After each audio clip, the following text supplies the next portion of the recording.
Welcome to the Big Success Show. Today, 4 steps to ride the waves of change.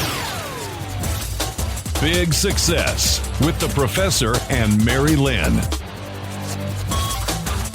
You know, Mary-Lynn, out of all the founding fathers, Ben Franklin is probably my favorite. Is that right? Well, you know, he was just, the guy did... Because he was electric?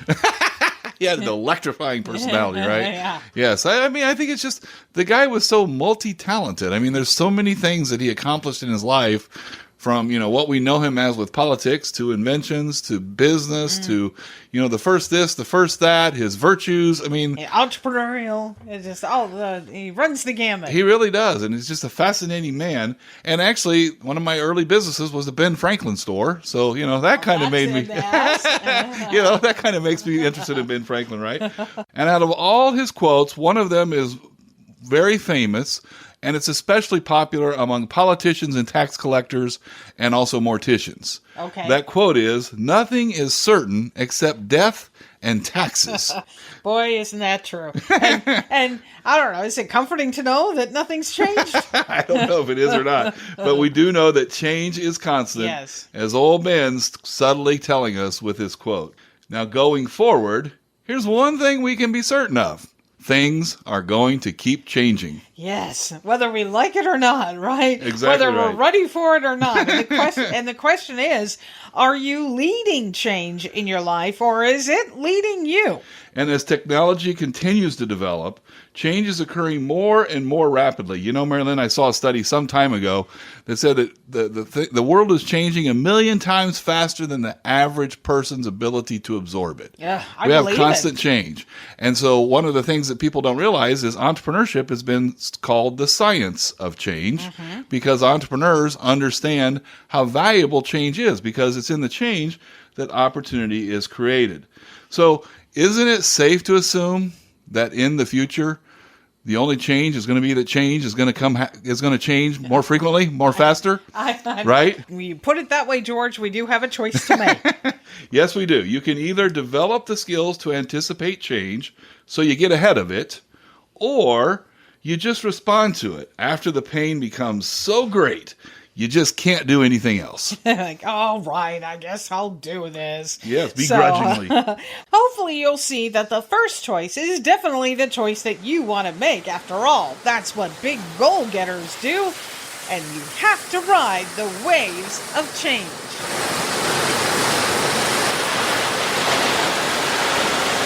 Here are 4 things that you should evaluate to prepare for this awesome ride. Number 1, understand your risk tolerance. Yeah, now when it comes to risk, you know, the basic principle of finance, the basic principle of money is with risk comes reward. Studies of wealthy people show that they take more risk on average than people who aren't wealthy. I think that's really important to understand. Wealthy people tend to take more risk. Well, wouldn't you say it's because they have more to risk? I was hoping you would say that, Mary-Lynn. Yeah, okay. But they also have more to lose. Do you ever think of that? The thing is, the key thing to understand here... But if you don't have much, then you have more to lose. You can lose... I mean, if you have little and you risk it, and you've lost everything. Right. Or if you have a lot and you risk a little, you lose nothing. That's why entrepreneurs are not risk lovers. They are amazing risk managers, risk mitigators. They reduce the risk down to an affordable level. And that's one of the secrets to being a successful entrepreneur. And as we always say at Big Success, entrepreneurship is something we bring to life.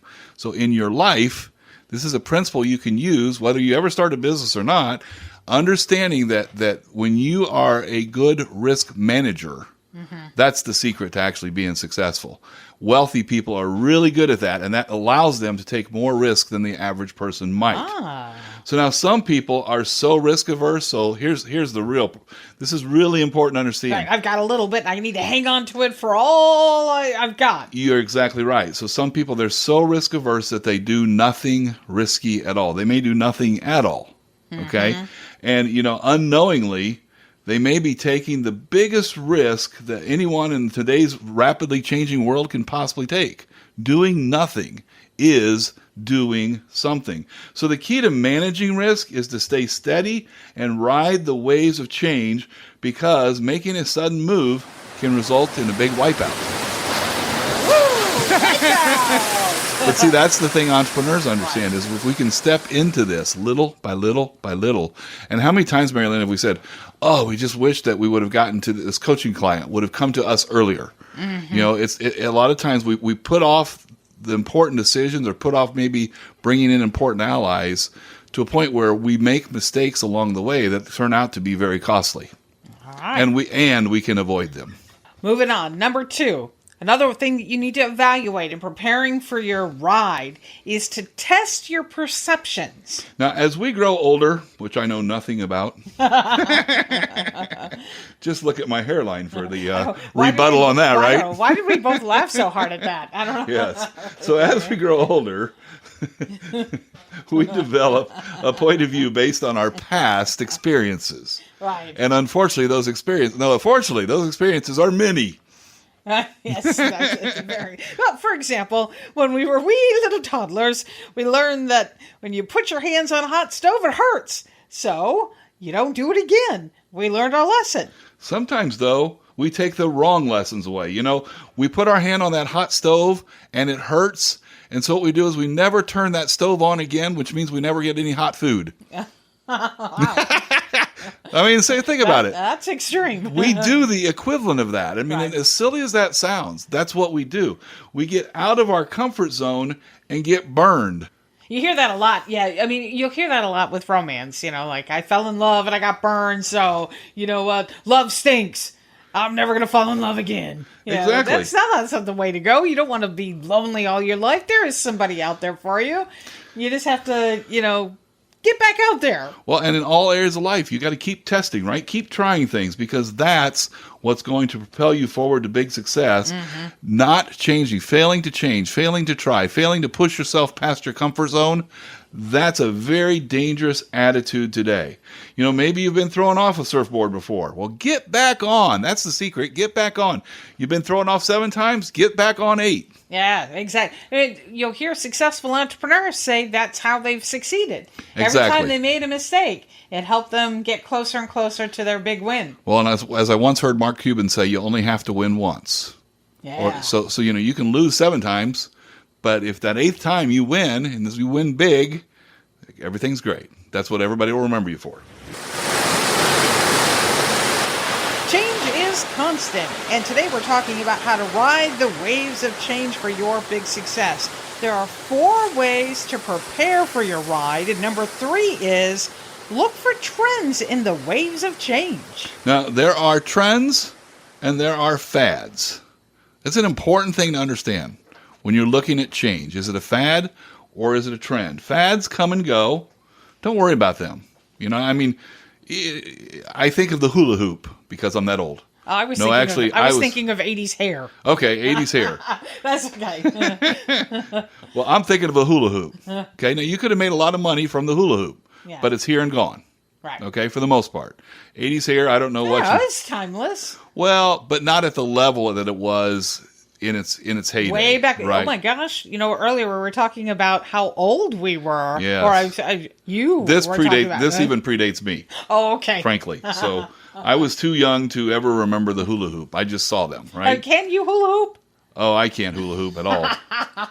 My hips don't go that direction. I can make it work for like 1. I can barely do the 2. hokey. I can barely do the hokey pokey.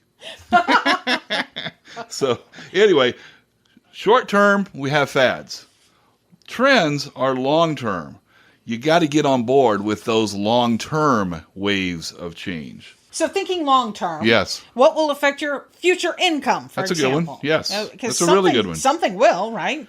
For good or for bad. I mean, we've seen stock market crashes. We've got, what just happened with COVID-19 and how the pandemic really shut down the economy. Is this short-term phenomenon? Is this likely to continue? How is this going to affect me in the long run?